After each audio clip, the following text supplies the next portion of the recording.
एक पिता अपनी बच्ची की बड़ी लाड प्यार से परवरिश ही नहीं करता है, बल्कि उसे पढ़ा लिखा कर अफसर बनाना चाहता है। लेकिन मात्र 14 साल की उम्र में ही एक दिन उसकी बेटी की बड़ी ही बेरहमी तरीके से हत्या कर दी जाती है। इस हत्या की वजह जब लोगों को मालूम चलता है तो वाकई में हर कोई सन्न रह जाता है। नमस्कार, आदाब, मैं हसमुद्दीन और आप देख रहे हैं सफ़र क्राइम तक। आज की जो सच्ची घटना मैं आपको सुनाने वाला हूँ, दरअसल ये घटना है उत्तर प्रदेश की। उत्तर प्रदेश का एक ज़िला पड़ता है अलीगढ़ और इसी अलीगढ़ का एक थाना पड़ता है गोंडा। गोंडा थाने के अंतर्गत एक गांव आता है पिंजरी और इसी पिंजरी गांव का रहने वाला अतर सिंह जो पेशे से एक किसान है। अतर सिंह की पत्नी का नाम है कस्तूरी देवी।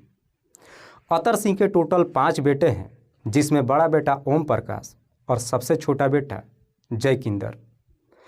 अतर सिंह अपने 5 बेटों की शादी कर चुका है और उसके 5 बेटे अपने परिवार के साथ एक ही मकान में अलग अलग रहते हैं। बड़ा बेटा ओम प्रकाश की एक बेटी है दिव्या जिसकी उम्र है लगभग 14 साल, जो अपने ही इलाके से हाई स्कूल की पढ़ाई करती है। बात कर रहा हूँ मैं 26 दिसंबर 2016 की सुबह। दरअसल इसी पिंजरी गांव का एक व्यक्ति जब अपने खेतों में जाता है तो देखता है कि उसी के गांव के राजेंद्र के खेत में दिव्या का डेड बॉडी पड़ा है। दरअसल किसी ने दिव्या की बड़ी बेरहमी तरीके से हत्या कर दिया था। वो व्यक्ति वापस वहां से भागते दौड़ते गांव में पहुंचता है और इस बात की जानकारी पूरे गांव के लोगों को देता है। जैसे ही इस बात की जानकारी दिव्या के पिता ओम प्रकाश और उसकी मां को मालूम चलता है, सब के सब रोते बिलखते घटनास्थल पर पहुंचते हैं और साथ ही साथ इस बात की जानकारी नज़दीकी थाने में दी जाती है। इधर पुलिस को जैसे ही सूचना मिलती है, पुलिस भी अपने टीम के साथ घटनास्थल पर पहुंचती है और सबसे पहले दिव्या की डेड बॉडी को चेक करती है। तो मालूम चलता है कि दिव्या के शरीर पे किसी तेज़धार हथियार से कई बार वार किया गया था। पुलिस जब घटनास्थल की मुआयना करती है तो उसे साफ मालूम चलता है कि दिव्या की हत्या वहाँ पे नहीं की गई थी, क्योंकि दिव्या की डेड बॉडी जब घसीट करके वहाँ पे लाया गया था तो उसका निशान भी साफ साफ दिखाई दे रहा था। पुलिस जब उस निशान को पीछा करते हुए आगे की तरफ बढ़ती है तो वहाँ से लगभग 300 मीटर दूरी पर डालचन के खेत में कान की 2 बाली, लाल चूड़ी के कंगन और एक जोड़ी चप्पल भी पड़ा हुआ था। दरअसल वहाँ पे खून के कुछ छींटे भी पड़े हुए थे, जिसे देख करके साफ अंदाज़ा लगाया जाता है कि शायद दिव्या की हत्या वहीं पे की गई है। पुलिस घटनास्थल पे ही डॉग स्क्वाड टीम को बुला लेती है। पुलिस जब अपनी खोजी कुतिया को छोड़ती है तो कुतिया वहाँ से सूंघते हुए सीधे ओम प्रकाश के घर पे पहुँच जाती है, जिससे पुलिस को लगता है कि शायद दिव्या की हत्या उसके घर के ही किसी सदस्य ने किया है। पुलिस जब इस घटना के बारे में ओम प्रकाश से पूछती है तो ओम प्रकाश कहता है कि साहब, मेरी बेटी रात के वक्त अपनी छोटी चाची प्रेमलता के पास सोई थी। दरअसल दिव्या हर रोज़ अपने चाची के साथ ही सोती है। प्रेमलता जिसके पति का नाम है जयकिंदर जो आंध्र प्रदेश रेलवे में नौकरी करता है और वहीं पर रहता है। पुलिस जब इस बारे में प्रेमलता से पूछताछ करती है तो प्रेमलता कहती है कि साहब, सुबह सुबह मैं दिव्या के साथ मॉर्निंग वॉक पे निकली थी। दिव्या उधर कुछ काम से रुक गई, मैं अपने घर चली आई। उसके बाद दिव्या के साथ क्या हुआ मुझे कुछ नहीं मालूम। लेकिन प्रेमलता जब इस तरह की बातें कहती है, पुलिस को उसके बातों पे यकीन नहीं होता है। फिर भी पुलिस प्रेमलता से सख्ती से पूछताछ नहीं करती है, बल्कि अज्ञात अपराधियों के विरोध में धारा 302 के तहत मुकदमा दर्ज करती है और इस केस की छानबीन करना शुरू करती है। पुलिस उस कान की बाली, चप्पल और चूड़ियों के बारे में जब दिव्या के माँ से पूछती है तो दिव्या की माँ कहती है कि साहब, कान की बाली और चप्पल तो मेरी बेटी का है, लेकिन मेरी बेटी चूड़ी नहीं पहनती थी। जैसे ही चूड़ी से इनकार कर देती है, पुलिस को अब पूरा यकीन हो जाता है कि शायद दिव्या के जिसने भी हत्या किया है इसमें कोई ना कोई महिला जरूर शामिल है। इधर खोजी कुतिया भी जब वहाँ घटनास्थल से ओम प्रकाश के घर पर पहुँच जाती है, पुलिस को पहले से ही शक हो जाता है कि अपराधी ओम प्रकाश के घर में ही छुपा बैठा है। पर वो कौन था, पुलिस के लिए ढूंढना इतना आसान नहीं था। इसीलिए पुलिस अब दिव्या के जितने भी चाचियां होती हैं सबके घरों की तलाशी लेती है। जब प्रेमलता के घर की तलाशी लेती है तो आखिरकार उसके बेड से पीछे कुछ लाल कलर की चूड़ियाँ मिल जाती है। जो घटनास्थल पर चूड़ियाँ मिली थी उनसे मैच कर जाती है। जैसे इस तरह की चूड़ी मिल जाती है, पुलिस इसी के आधार पर प्रेमलता को अपनी गाड़ी में बिठाती है और लेकर थाने में पहुंच जाती है और फिर प्रेमलता से दिव्या के हत्या के बारे में सख्ती से पूछताछ करती है। पुलिस जैसे ही अपना सख्ती दिखाना शुरू करती है, आखिरकार प्रेमलता अपनी सच्चाई कबूल कर लेती है। लेकिन प्रेमलता जब इस हत्या की पूरी कहानी बताती है तो वाकई में इसे सुनने के बाद हर कोई हैरान रह जाता है। दरअसल इस कहानी की शुरुआत होती है घटना से ठीक लगभग 2 साल पहले। अतर सिंह का सबसे छोटा बेटा जय किन्नर, जो आंध्र प्रदेश में रेलवे में नौकरी तो करता है, लेकिन उसकी शादी नहीं हुई थी। जय किन्नर जैसे ही नौकरी करने लगता है, उसके बाद से अतर सिंह अपने बेटे की शादी कराने के लिए एक लड़की का तलाश करना शुरू कर देता है। तभी अतर सिंह की मुलाकात हाथरस का रहने वाला रमेश चंद से होती है। रमेश चंद की ही बेटी है प्रेमलता, जो देखने में बेहद ही खूबसूरत। अतर सिंह जब प्रेमलता को देखता है तो देखकर अपने बेटे के लिए पसंद कर लेता है। रमेश चंद जो फौज में नौकरी करता है, लेकिन अतर सिंह की हैसियत रमेश चंद के सामने कुछ भी नहीं होता है। फिर भी रमेश चंद अपनी बेटी की शादी जय किन्नर से तय कर देता है। रमेश चंद भी अपनी बेटी की शादी सिर्फ इसलिए तय कर देता है क्योंकि जय किन्नर रेलवे में नौकरी करता था। और आखिरकार साल 2015 के शुरुआती महीने में जय किन्नर की शादी प्रेमलता से हो जाती है।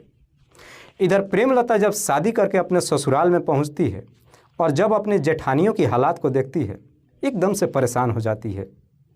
प्रेमलता इस प्रकार से गुस्से में आ जाती है कि वो अपनी माँ के नंबर पर फ़ोन करती है और गुस्से में कहती है कि तुम लोगों ने क्या देख करके मेरी शादी कर दिया।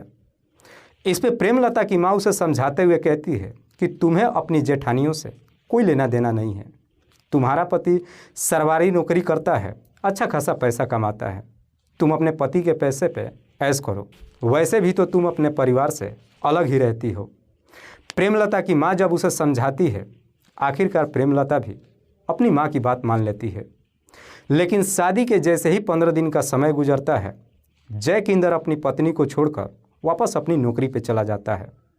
लेकिन जय किन्नर अपने बड़े भाई की बेटी दिव्या से ये कह करके चला जाता है कि रात के वक्त तुम्हारी चाची अकेले सोती है, इसलिए तुम भी उसी के पास जा कर के सोना। उसके बाद से दिव्या जब भी शाम के वक्त स्कूल से आती है, शाम के वक्त अपना खाना वाना खाने के बाद जब पढ़ाई लिखाई कर लेती है, अपनी चाची प्रेमलता के पास सोने के लिए चली जाती है। इधर प्रेमलता अपने घर में अकेली तो रहती है, लेकिन घर का सामान खाना उसे ज़्यादा पसंद नहीं होता है। दरअसल प्रेमलता ज़्यादातर बाहर की ही चीज़ें खाती है। इसलिए जब जय किन्नर अपनी नौकरी पे जाता है तो अपने ही पड़ोस का रहने वाला दोस्त सोनू से कह करके जाता है कि तुम्हारी भाभी को जब भी किसी चीज़ का ज़रूरत होगा तो मार्केट से लाकर उसे दे देना। जय किन्नर जब अपनी नौकरी पे चला जाता है, सोनू भी अक्सर अब प्रेमलता के घर पे जाना शुरू कर देता है। उसे किसी भी चीज़ की ज़रूरत होती है, लाकर मार्केट से उसे दे देता है।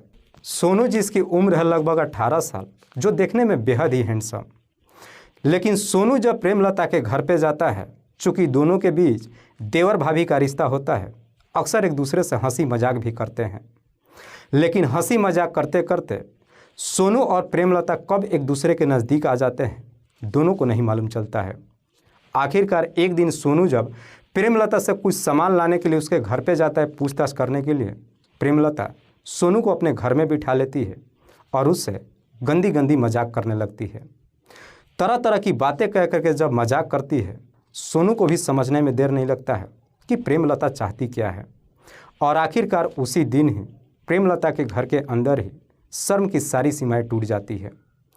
एक बार जब दोनों के बीच में ये रिश्ता कायम होता है, उसके बाद से ये रोज़ का सिलसिला हो जाता है। उसके बाद से सोनू को जब भी मौका मिलता है प्रेमलता के घर पे चला जाता है और उसी के घर के अंदर उससे मुलाकात करता है। दिन तो बेहतर तरीके से गुजरने लगता है। इस बात की जानकारी जय किन्नर को कभी नहीं मालूम चलता है।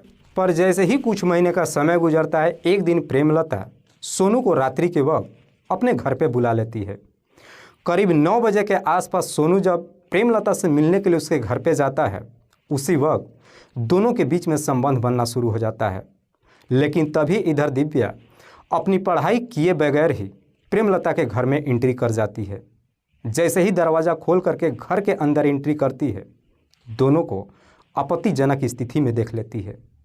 जैसे ही इस तरह की नज़ारा देखती है वहाँ से सोनू तो भाग जाता है, लेकिन प्रेमलता तुरंत ही दिव्या के सामने खड़ी हो जाती है और अपनी गलतियों की माफ़ी मांगने लगती है। प्रेमलता दिव्या को समझाते हुए कहती है कि तुमने जो कुछ भी देखा है इस बारे में किसी को कुछ मत बताना, लेकिन दिव्या प्रेमलता के ऊपर भारी पड़ जाती है। दिव्या प्रेमलता को धमकी देते हुए कहती है कि जब चाचा आएंगे मैं इस बारे में सब कुछ उन्हें बता दूंगी। जब इस तरह की बातें कहती है प्रेमलता भी एकदम से डर जाती है। प्रेमलता कैसे भी दिव्या को यकीन दिला देती है कि जो कुछ भी मेरे से गलती हुआ है आइंदा से ऐसी गलती कभी नहीं करूंगी, बस एक बार मुझे माफ़ कर दो और इस बारे में किसी को कुछ मत बताना। आखिरकार दिव्या भी प्रेमलता की बात मान लेती है। दिव्या तो प्रेमलता पर भरोसा कर लेती है, लेकिन प्रेमलता को अक्सर डर सताने लगता है। इसीलिए प्रेमलता एक दिन फिर से सोनू के नंबर पर फ़ोन करती है और कहती है कि इससे पहले कि मेरा पति घर पे आए और दिव्या उसे सब कुछ बता दे, क्यों ना हम दोनों मिलकर दिव्या को इस दुनिया से हटा देते हैं। दिव्या को जब इस दुनिया से हटाने की बात सोनू से कहती है, सोनू भी प्रेमलता का साथ देने के लिए तैयार हो जाता है। उसके बाद से प्रेमलता और सोनू दोनों मिलकर के जब अपना षड्यंत्र बनाते हैं तो इस षड्यंत्र में सोनू अपने ही दोस्त मनीष को भी शामिल कर लेता है। मनीष जो नगला मोनी का रहने वाला है। दरअसल इधर प्रेमलता जो दिव्या के साथ हर रोज़ सुबह मॉर्निंग वॉक के लिए जाती थी, इसी समय का वो सहारा लेती है। 26 दिसंबर 2016 को हर रोज़ की तरह प्रेमलता दिव्या को लेकर मॉर्निंग वॉक पे निकलती है, लेकिन दिव्या को सीधे लेकर के राजेंद्र के खेत में पहुंच जाती है, जहां पे पहले से ही सोनू और उसका दोस्त मनीष छुप करके बैठे हुए थे। प्रेमलता दिव्या को लेकर के जैसे ही राजेंद्र के खेत में जाती है, इधर सोनू और मनीष एक तेजधार हथियार से दिव्या के ऊपर हमला करना शुरू कर देते हैं। दिव्या भी अपनी बीच बचाव करने के लिए प्रेमलता से लड़ बैठती है, जिस वजह से दिव्या के कान की बाली और उसकी चप्पल भी निकल जाता है और साथ ही साथ प्रेमलता के हाथ के लाल चूड़ियाँ भी टूटकर गिर जाती है। लेकिन सोनू और मनीष उसी तेजधार हथियार से दिव्या के शरीर पर इतने बार वार करते हैं जिसकी वजह से दिव्या की घटनास्थल पर ही मौत हो जाती है।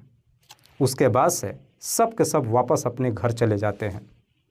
वाकई में प्रेमलता जब ये पूरी कहानी पुलिस वालों को बताती है, पुलिस प्रेमलता के हितैषी पर उसके प्रेमी सोनू और सोनू के दोस्त मनीष, इन दोनों को भी अपने कस्टडी में लेकर आती है। फिलहाल पुलिस ने इन तीनों आरोपियों को अपने कस्टडी में लेकर इन सब पे गंभीर धारा में मुकदमा दर्ज करके जेल भेज दिया है। दोस्तों, इस पूरी घटना के बारे में आप क्या सोचते हैं? आप अपनी राय हमें कमेंट बॉक्स में ज़रूर दीजिएगा। तब तक के लिए जय हिंद, जय भारत।